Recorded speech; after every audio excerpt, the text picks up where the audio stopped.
नमस्कार दोस्तों। डेट आज की 29 जनवरी 2026 है। स्वागत है आपका एटोरियल डिस्कशन में। आज तीन आर्टिकल्स हम डिस्कस करेंगे, तीनों द हिंदू के। सबसे पहला article India European union FTA के बारे में। इवन आप में से बहुत सारे लोगों ने बोला कि सर ये एफटीए हमें कवर करना है यूरोपियन यूनियन के साथ में। ये मैं कल भी देख रहा था, कल आर्टिकल आया नहीं था द हिंदू में, आज आ गया। तो अभी तो ये आर्टिकल आया है, एक दो और भी आएंगे अच्छे, तो वो भी हम डिस्कस करेंगे। फिर हम ये टूरिज्म से संबंधित शशि थरूर का आर्टिकल डिस्कस करेंगे, बहुत बढ़िया आर्टिकल है। फिर ये थोड़ा आई ओपनिंग आर्टिकल है, अगर टीचर्स के ऊपर अटैक होता है तो किसका नुकसान होता है। तो चलिए डिस्कशन स्टार्ट करते हैं। इसके बाद नेक्स्ट आर्टिकल देखो, इंडिया यूरोपियन यूनियन एफटीए के बारे में है।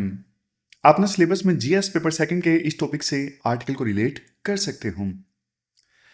काफी सारे एस्पेक्ट्स इस आर्टिकल में हम डिस्कस करेंगे, जैसे ये जो डील है इंडिया और यूरोपियन यूनियन के बीच में फ्री ट्रेड एग्रीमेंट हुआ है, इतना ज्यादा इंपॉर्टेंट क्यों है, किसने क्या खोया क्या पाया है, मतलब इंडिया ने क्या खोया क्या पाया, यूरोप ने क्या खोया क्या पाया टैरिफ के मामले में। 2013 में बात क्यों बिगड़ी थी, 2022 में बात क्यों होना स्टार्ट हुई, सारे एस्पेक्ट्स हम डिस्कस करेंगे। सबसे पहले देखो, एफटीए का मतलब तो आपको पता ही है, बिगनर्स को बता देता हूं। चूंकि आर्टिकल इंडिया और यूरोपियन यूनियन के बीच में एफटीए से संबंधित है, तो एफटीए का मतलब आपको पता होना चाहिए। एफटीए का मतलब यह होता है कि देखो, जब दो देशों के बीच में एफटीए साइन होता है ना, तो टैरिफ या तो जीरो हो जाते हैं या फिर देखो नाम मात्र के हो जाते हैं। जैसे इंडिया यूरोपियन यूनियन के बीच में मान लो फ्री ट्रेड एग्रीमेंट साइन हुआ है, तो इंडिया यूरोपियन यूनियन में अब सामान आसानी से भेज सकेगा जीरो टैरिफ पे या फिर नेग्लिजिबल टैरिफ पे। उसी प्रकार से यूरोपियन यूनियन भी इंडिया में सामान भेज सकेगा जीरो टैरिफ पे या फिर नेग्लिजिबल टैरिफ पे। मतलब सिंपल सा लॉजिक है कि भाई, मतलब दो दोस्तों के बीच में जब ये एफटीए साइन होता है ना, तेरा माल मेरे देश में आएगा बिना टैक्स के और मेरा माल तेरे देश में जाएगा वो भी बिना टैक्स के। सिंपल है।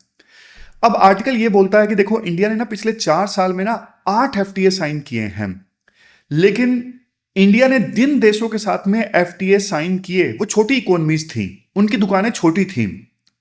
मतलब उन 8 एफटीएस पिछले 4 सालों में इंडिया ने 8 देशों के साथ में एफटीए साइन किए ना, उनके साथ में इंडिया के टोटल ट्रेड का सिर्फ 16% ट्रेड होता था। लेकिन अकेला अकेला यूरोपियन यूनियन हमारे टोटल ट्रेड का 12% होल्ड करता है। तो आप समझ रहे हो यूरोपियन यूनियन के साथ में फ्री ट्रेड एग्रीमेंट साइन होने की कितनी ज्यादा इंपॉर्टेंस है। इंडिया के टोटल ट्रेड का ऑलमोस्ट 12% तो सिर्फ यूरोपियन यूनियन के साथ में होता है। इससे पता चलता है कि हमारे नेगोशिएटर्स ने कितनी बढ़िया मैच्योरिटी दिखाई है यूरोपियन यूनियन के साथ में फ्री ट्रेड एग्रीमेंट कंक्लूड करने में।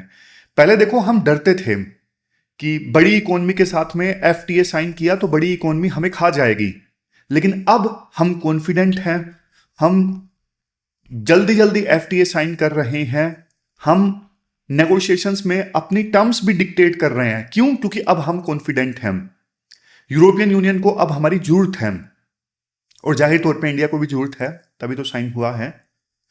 फिर इसके बाद देखो, नंबर्स पे आते हैं। आप नंबर्स पे थोड़ा ध्यान दीजिएगा। ईयू ने हमको क्या दिया इस फ्री ट्रेड एग्रीमेंट में? देखो, उन्होंने अपना दरवाजा जो है ना वो 99.5% आइटम्स के लिए खोल दिया। मतलब हमारा टेक्सटाइल, हमारा लेदर, हमारा जेम्स, ये सब अब यूरोप में ना 0% ड्यूटी पर जाएंगे। सोच के देखो हमारे एक्सपोर्टर्स को कितना फायदा होगा, बहुत ज्यादा।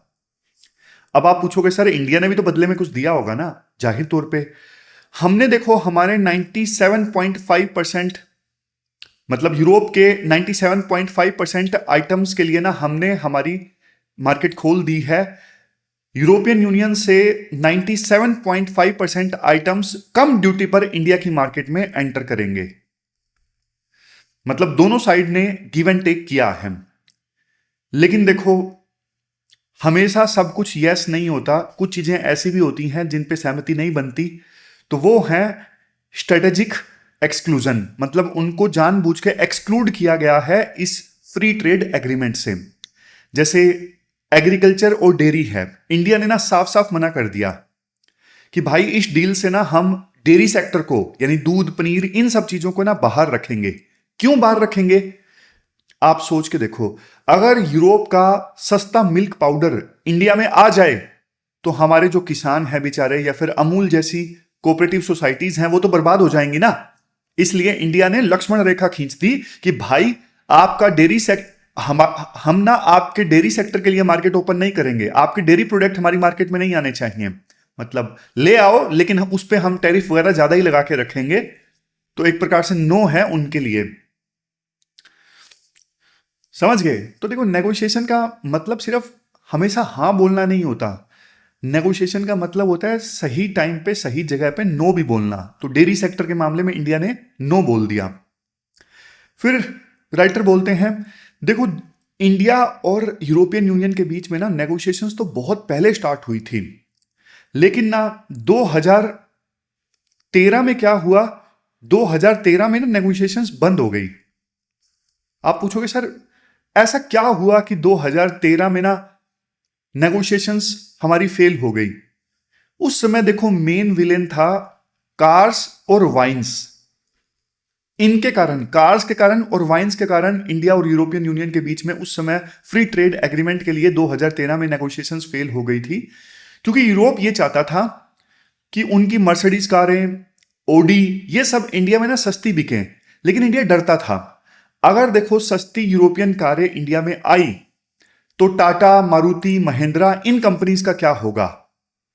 तो यहां पे ना इस बार उस समय तो देखो इस इश्यू के कारण नेगोशिएशंस फेल हो गई थी, लेकिन इस बार एक प्रैग्मेटिक सॉल्यूशन निकाला है। इंडिया ने यह बोला यूरोप को फ्री ट्रेड एग्रीमेंट में, ठीक है हम आपकी गाड़ियों पर ना ड्यूटी कम करेंगे, यानी मर्सिडीज और ओडी जो यूरोप की कंपनीज हैं वो कारें सस्ती इंडिया में आ सकेंगी। लेकिन इंडिया ने बोला हम सिर्फ कुछ लिमिटेड गाड़ियों पर ड्यूटी कम करेंगे, और वो भी उन गाड़ियों पर जो हाई प्राइस बैंड में आती हैं। जो बहुत महंगी गाड़ियां हैं ना, लग्जरी कार्स हैं, वो इंडिया में थोड़ी सस्ती आ सकेंगी, उन पे हम ड्यूटी कम कर देंगे। आप बोलोगे सर इसका क्या मतलब है, आम आदमी को क्या फायदा होगा? अरे सरकार आम आदमी का फायदा नहीं देख रही है। सरकार कह रही है कि भाई मान लो मार्केट में ऑल्टो चलती है, स्विफ्ट गाड़ी चलती है, अब यूरोप से इनके टक्कर की गाड़ियां इंडिया में आने लगी, तो आल्टो को, स्विफ्ट को कौन परचेज करेगा? समझ गए? तो सरकार इन गाड़ियों को प्रोटेक्ट करना चाहती है ताकि ये इंडियन कंपनीज टाटा, महिंद्रा, मारुति, ये सब सेफ रहें। अब मान लो फरारी गाड़ी हाई प्राइस बैंड वाली गाड़ी है, उस पे इंडिया ने ड्यूटी कम कर दी तो कोई दिक्कत नहीं है। ये महिंद्रा वाले इतनी महंगी गाड़ी थोड़ी ना बनाते हैं फरारी जैसी, तो हमारी डोमेस्टिक कंपनीज भी सेफ रहेंगी। और भाई जो है पैसे वाला, जिसको फरारी जैसी गाड़ी लेनी है करोड़ों वाली, उस पे उसकी ड्यूटी थोड़ी कम हो जाएगी, उसको फायदा हो जाएगा। समझ गए? मतलब समझ गए ना? यानी डोमेस्टिक मैन्युफैक्चरर भी सेफ रहेंगे, यूरोप के जो लग्जरी कार मेकर हैं वो खुश हो जाएंगे, और इंडियन अमीर लोगों को थोड़े ऑप्शंस मिलेंगे, गरीब लोगों को नहीं। समझ गए? फिर है वाइन डिप्लोमेसी। वैसे तो प्राग्मेटिक सॉल्यूशन है यार, यूं देखो तो सही सॉल्यूशन है। वाइन डिप्लोमेसी, वाइन डिप्लोमेसी में भी देखो सेम कहानी थी।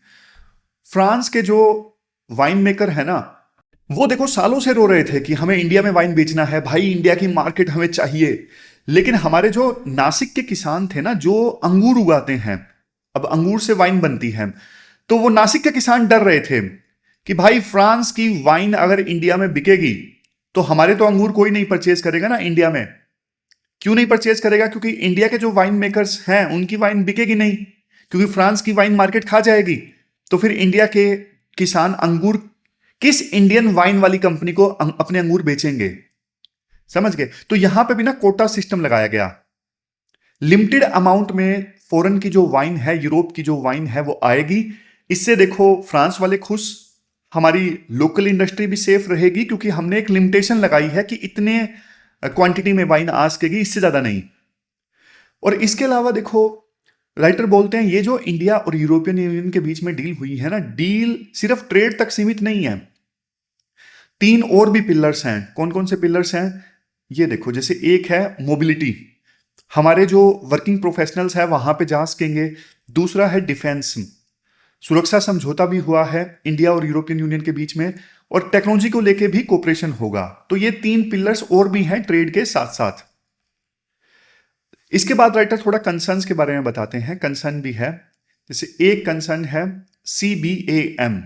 CBAM मतलब कार्बन बॉर्डर एडजस्टमेंट मैकेनिज्म। ये क्या है?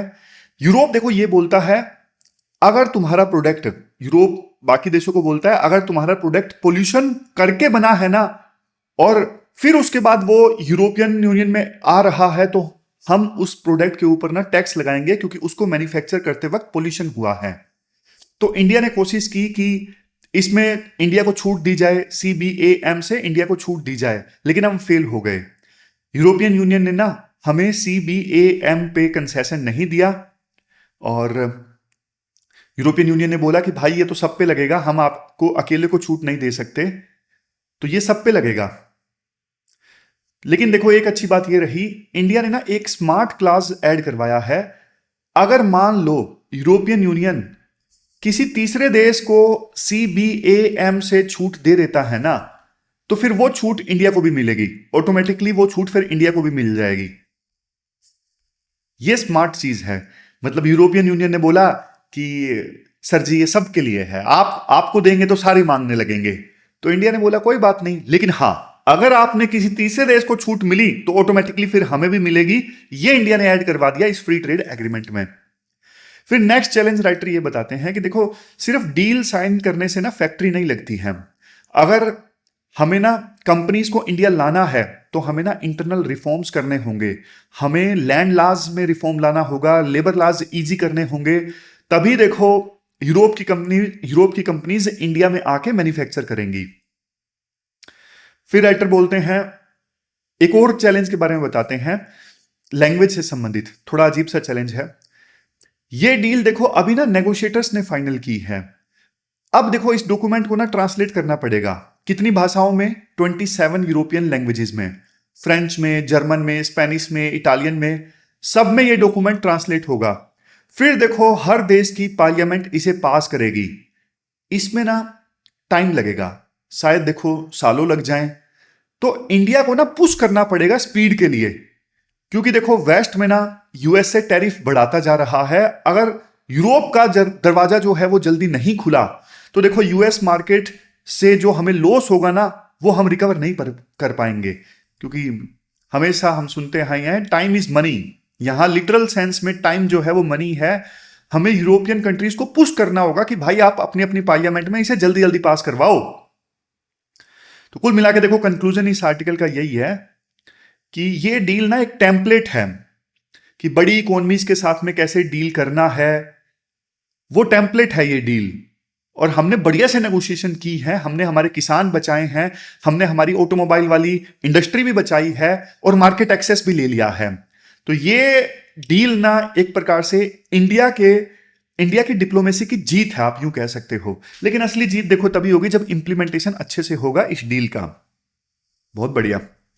द हिंदू तारीफ कर रहा है, इसका मतलब बढ़िया ही साइन की है डील है। आमतौर पे द हिंदू में क्रिटिसिज्म ही देखने को मिलता है, तारीफ देखने को मिलती नहीं है। खैर चलते हैं आगे। इसके बाद नेक्स्ट आर्टिकल देखो, टूरिज्म से संबंधित शशि थरूर का आर्टिकल है। अपना सिलेबस में GS पेपर 3 के इस टॉपिक से आर्टिकल को रिलेट कर सकते हो। सबसे पहले देखो, आप ना सोच के देखिए इंडिया क्या है। इंडिया में आपको देखो हिमालयाज में बर्फ वाले माउंटेन्स मिलेंगे, केरला में बीच मिलेंगे बढ़िया बढ़िया, एंशिएंट टेम्पल्स हैं इंडिया में, बेंगलुरु में टेक पार्क्स भी हैं। मतलब बहुत ज्यादा कलर्ड है हमारा देश, मानते हो ना आप? लेकिन आप ना डेटा देखो, डेटा देख के ना आपका दिल टूट जाएगा। अगस्त 2025 तक इंडिया में फॉरेन टूरिस्ट कितने आए? सिर्फ 5.6 मिलियन। और इंडिया की पॉपुलेशन कितनी है?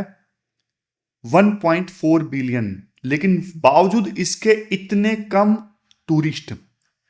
अब जरा ना सिंगापुर को देखो, सिंगापुर जिसकी पॉपुलेशन दिल्ली से भी कम है, लेकिन वहां पे टूरिस्ट कितने आए?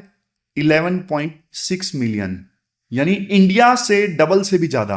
आप थाईलैंड को देखो, थाईलैंड ने देखो $60 बिलियन कमाए पिछले साल टूरिज्म से, और हमने कितने? मुश्किल से उनका 1/3 हम कमा पाए टूरिज्म से। ये नंबर्स देखो सिर्फ स्टेटिस्टिक्स नहीं है, ये नंबर हमें दिखाते हैं कि हमारे पास प्रोडक्ट तो वर्ल्ड क्लास है, लेकिन देखो हमारी जो सेलिंग है, हमारी जो पैकेजिंग है, वो फेल हो रही है। देखो टूरिज्म जो है ना वो एक एक्सपीरियंस है, मतलब वो जो एक्सपीरियंस है ना बिल्कुल सेफ और यादगार होना चाहिए। लेकिन इंडिया में ना टूरिस्ट का वैसा एक्सपीरियंस बनता नहीं है। तो शशि थरूर ने ना शशि थरूर ने इंडिया की प्रॉब्लम्स को ना 3 आईज में डिवाइड किया है। सबसे पहले है इमेज, पहला आई है इमेज। ग्लोबल लेवल पे इंडिया की इमेज क्या है?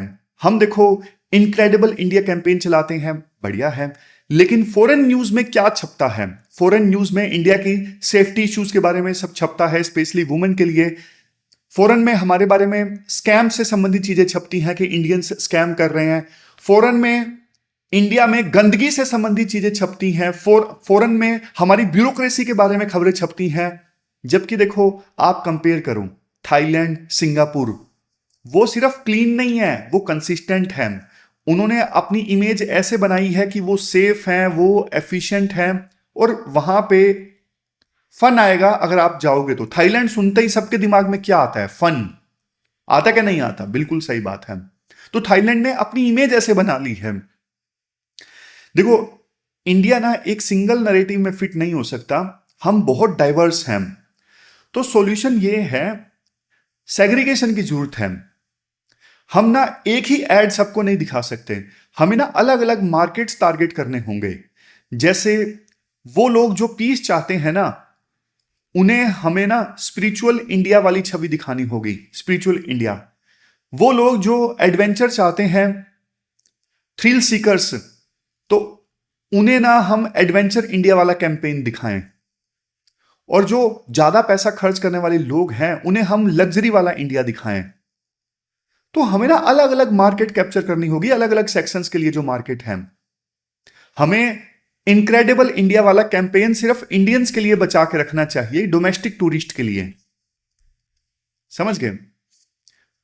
तो पहला आई क्या था? पहला आई था इमेज, इंडिया की इमेज खराब है। दूसरा आई है इंफ्रास्ट्रक्चर। देखो टूरिस्ट जब फ्लाइट से उतरता है ना तभी एक्सपीरियंस स्टार्ट हो जाता है। अगर देखो एयरपोर्ट से होटल तक सड़क में गड्ढे रहेंगे तो मूड खराब हो जाएगा, यार कहां आ गए यार। अगर रास्ते में जो साइन बोर्ड्स हैं वो समझ में नहीं आ रहे हैं, रीडेबल नहीं है, तो टूरिस्ट को कंफ्यूजन होती है, एक्सपीरियंस खराब होना स्टार्ट हो जाता है। इवन देखो लास्ट माइल कनेक्टिविटी की बहुत दिक्कत है इंडिया में। एक सुंदर सा वाटरफॉल है, लेकिन वहां तक जाने के लिए ना रोड ही नहीं है, क्लीन टॉयलेट्स नहीं है वाटरफॉल के आसपास, वहां पे रिलायबल वाईफाई नहीं है। तो ये बेसिक फंडामेंटल्स हैं जो टूरिस्ट वाली जगहों पर होने चाहिए लेकिन मिसिंग है। इंडिया देखो एक पैराडॉक्स है। पैराडॉक्स कैसे है? बजट ट्रैवल देखो सस्ता है, लेकिन लग्जरी ट्रैवल और मिड रेंज इंडिया में ना महंगा पड़ता है compare to Vietnam and Thailand. क्यों? क्योंकि इंडिया में ना टैक्सेस बहुत ज्यादा हैं लॉजिस्टिक कॉस्ट की वजह से। मतलब ये बात बिल्कुल सच है। आप ना इंडिया में ना एक जैसे 4 स्टार होटल बुक करोगे, आपको ना गोवा जैसी जगहों पर 4 स्टार होटल 10 से 15 के बीच में पड़ेगा। लेकिन ना ये बाली में, वियतनाम में, थाईलैंड में, यहां पे ना आपको 4 स्टार होटल सिर्फ 2-3 हजार में मिल जाएगा। तो इंडिया में होटल्स बहुत महंगे हैं, तो इसीलिए टूरिस्ट आते नहीं। उनको लगता है कि यार मतलब कि इंडिया में घूमने के लिए इतना पैसा खर्च करना पड़ेगा, इससे अच्छा तो हम 2 देश में घूम लेंगे। तो कौन आएगा फॉरेन टूरिस्ट, आप बताओ। तो इस पे तो सरकार को कुछ करना चाहिए।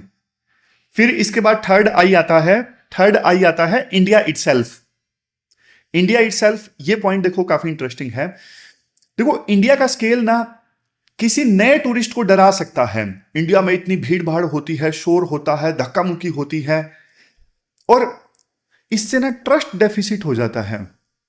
ट्रस्ट डेफिसिट मतलब स्कैमर्स इतने ज्यादा, दलाल, टैक्सी लोगे, होटल लोगे, टूरिस्ट प्लेस पे आप जाके देखो हर जगह दलाल आपको देखने को मिलेंगे, बैगर्स आपको देखने को मिलेंगे। आप कहीं चले जाओ, ताजमहल चले जाओ, दिल्ली में तो हर ट्रैफिक लाइट पे हैं। तो एक्सपीरियंस खराब होता है, हर जगह बैगर, हर जगह स्कैमर। मतलब टूरिस्ट का ना मूड खराब हो जाता है, ट्रस्ट टूट जाता है उसका, उसको लगता है कि सब मुझे लूटने के लिए बैठे हैं। फिर है स्किल गैप का पॉइंट राइटर देते हैं कि हॉस्पिटैलिटी सेक्टर में ना 40% स्टाफ की कमी है। हमारे जो ग्रेजुएट्स हैं ना, वो एसी ऑफिस की जॉब चाहते हैं, वो सर्विस इंडस्ट्री नहीं चाहते हैं।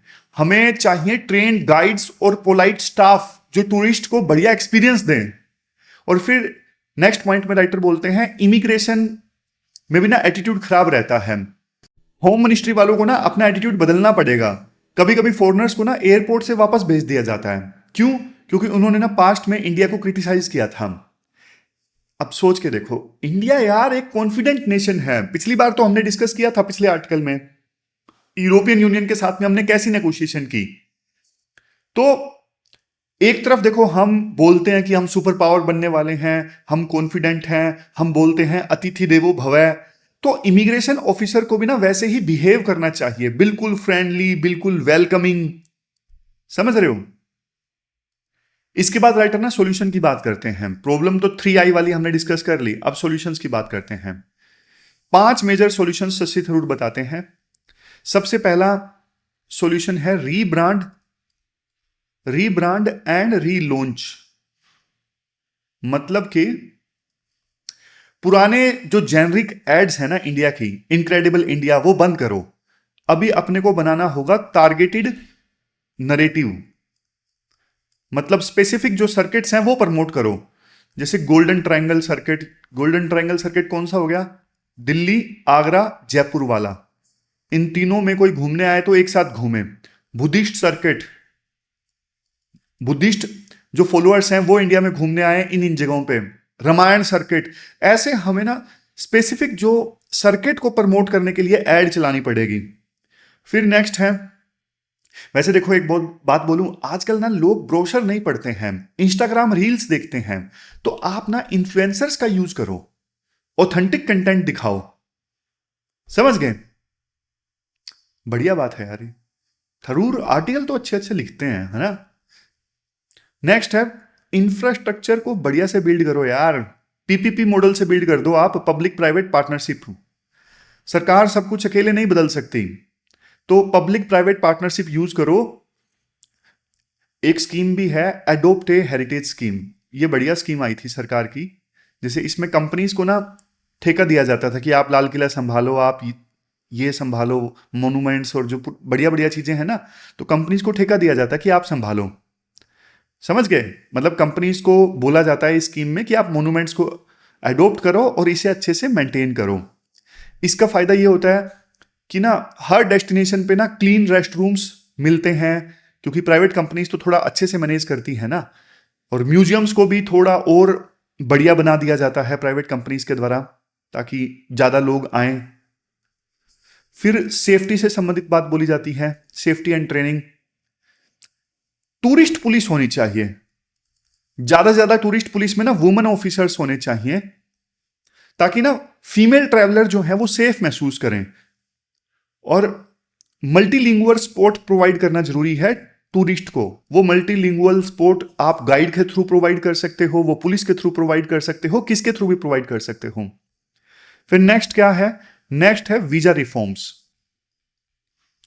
ब्यूरोक्रेसी देखो हर काम हमारे देश में ना खराब कर देती है, तो ई वीजा को फास्ट करो, सिंपल बनाओ, ताकि ना ऑनलाइन वीजा लेके फॉरेन टूरिस्ट इंडिया में आ सकें।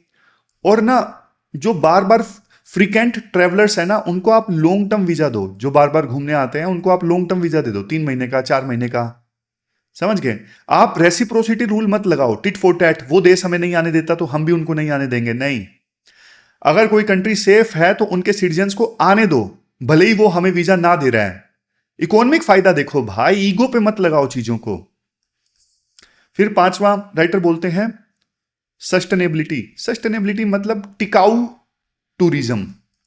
टिकाऊ टूरिज्म मतलब देखो आज का जो ट्रैवलर है ना, वो इको टूरिज्म चाहता है। हमें ग्रोथ चाहिए लेकिन नेचर की कॉस्ट पर नहीं चाहिए। तो ना कम्युनिटी बेस्ड टूरिज्म का कंसेप्ट बढ़िया है। कम्युनिटी बेस्ड टूरिज्म मतलब गांव वालों को इन्वॉल्व करो, ताकि पैसा लोकल जेब में जाए, सिर्फ बड़े बड़े होटल्स में ना जाए। तो टिकाऊ टूरिज्म वाला पॉइंट भी बढ़िया है। फिर राइटर देखो बोलते हैं टूरिज्म की इंपॉर्टेंस के बारे में। ये सब हमने डिस्कस कर लिया, rebrand and relaunch, infrastructure, safety and training, visa process को स्ट्रीमलाइन करो, सस्टेनेबिलिटी प्रमोट करो।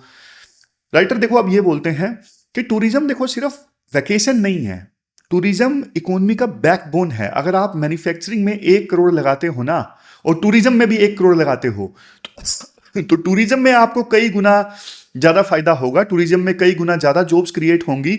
ये डब्ल्यूटीओ की रिपोर्ट कहती है। और इंडिया में तो यूथ अनएम्प्लॉयमेंट काफी ज्यादा है। टूरिज्म ना अनस्किल्ड और सेमी स्किल्ड लोगों को ना रोजगार देता है, जैसे ड्राइवर हो गया, गाइड हो गया, क्लीनर हो गया, कुक हो गया। इन्हें देखो, इन सब लोगों को ना टूरिज्म सेक्टर में काम करने के लिए ना डिग्री नहीं चाहिए, बस ये अपनी स्किल चाहिए। आप ना श्रीलंका और बांग्लादेश का हाल देख लो, वहां पे ना यूथ अनएम्प्लॉयमेंट की वजह से ना अनरेस्ट आया। अगर इंडिया में यूथ के पास में टूरिज्म की जॉब होगी तो देश स्टेबल भी रहेगा। तो टूरिज्म इसलिए ना नेशनल प्रायोरिटी होना चाहिए। फिर लास्ट में थरूर ने ना जीएसटी स्ट्रक्चर को भी क्रिटिसाइज किया है। होटल्स को ना इनपुट टैक्स क्रेडिट नहीं मिलता। मतलब थोड़ा सा यहाँ पे बेसिक्स आपको मैं बताता हूं। जब देखो होटल सामान खरीदता है ना, जैसे साबुन, चादर, फूड, उस पर टैक्स देता है, लेकिन जब वो रूम बेचता है ना तो उस पुराने टैक्स को क्लेम नहीं कर सकता। इससे ना होटल की जो कॉस्ट है वो बढ़ जाती है। तो थरूर कहते हैं इससे अच्छा तो देखो पुराना सिस्टम था 12% टैक्स वाला, अभी 5% टैक्स है लेकिन क्रेडिट नहीं है। तो फिर देखो होटल वालों को ना लॉस हो रहा है। तो इससे जो हमारे होटल्स हैं वो महंगे हो रहे हैं, और महंगे होटल्स में फिर फॉरेन टूरिस्ट नहीं रुकने आएगा।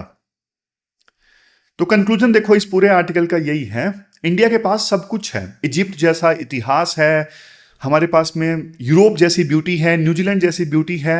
मतलब इतनी ज्यादा कल्चरल डेप्थ इंडिया में है, लेकिन फंडामेंटल चीजें ठीक नहीं है। हमें ना उन पे काम करना होगा। इंडिया को अपने आप को री इन्वेंट करने की आवश्यकता नहीं है, बस रीडिफाइन करने की आवश्यकता है। तो ये हमने पूरा आर्टिकल डिस्कस किया टूरिज्म से संबंधित। चलते हैं आगे। इसके बाद नेक्स्ट आर्टिकल देखो, टीचर्स के ऊपर अटैक से संबंधित है। आप ना सिलेबस में जीएस पेपर 2 के इस टॉपिक से आर्टिकल को रिलेट कर सकते हो। शुरुआत में राइटर बोलते हैं, पिछले अक्टूबर में ना दिल्ली यूनिवर्सिटी में एक घटना हुई थी। क्या हुआ था, एक स्टूडेंट लीडर ने ना अपने सपोर्टर्स के साथ मिलके एक टीचर को ना थप्पड़ मार दिया था, और वो भी पुलिस और स्टूडेंट्स के सामने। अब यहां पे आप रुको और थोड़ा सोचो। ये देखो सिर्फ ना गुस्सा नहीं था, राइटर कहते हैं ये ना एक प्रकार से ना पावर का डिमोन्स्ट्रेशन था, कैलकुलेटेड पावर का ना, मतलब कैलकुलेटेड मूव था, ताकि दिखाया जा सके कि देखो हम पावरफुल हैं और हम टीचर को भी थप्पड़ मार सकते हैं। समझ रहे हो, मतलब इसे बोलते हैं राजनीति में पॉलिटिकल सिग्नलिंग। लीडर यह दिखाना चाहता था कि मैं भाई तुमसे भी ऊपर हूं।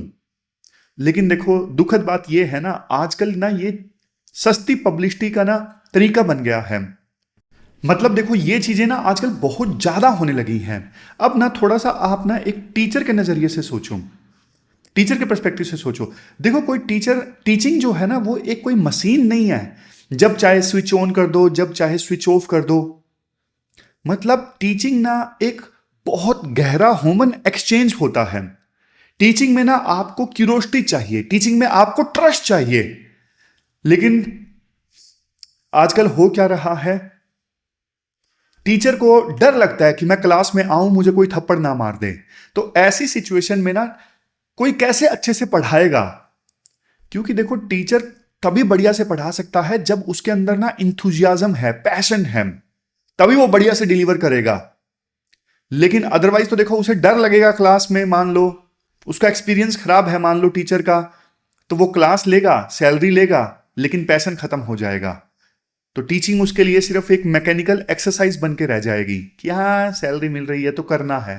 लेकिन टीचिंग में गर्माहट, क्रिएटिविटी, एक्स्ट्रा एफर्ट, वो सब गायब हो जाएंगे।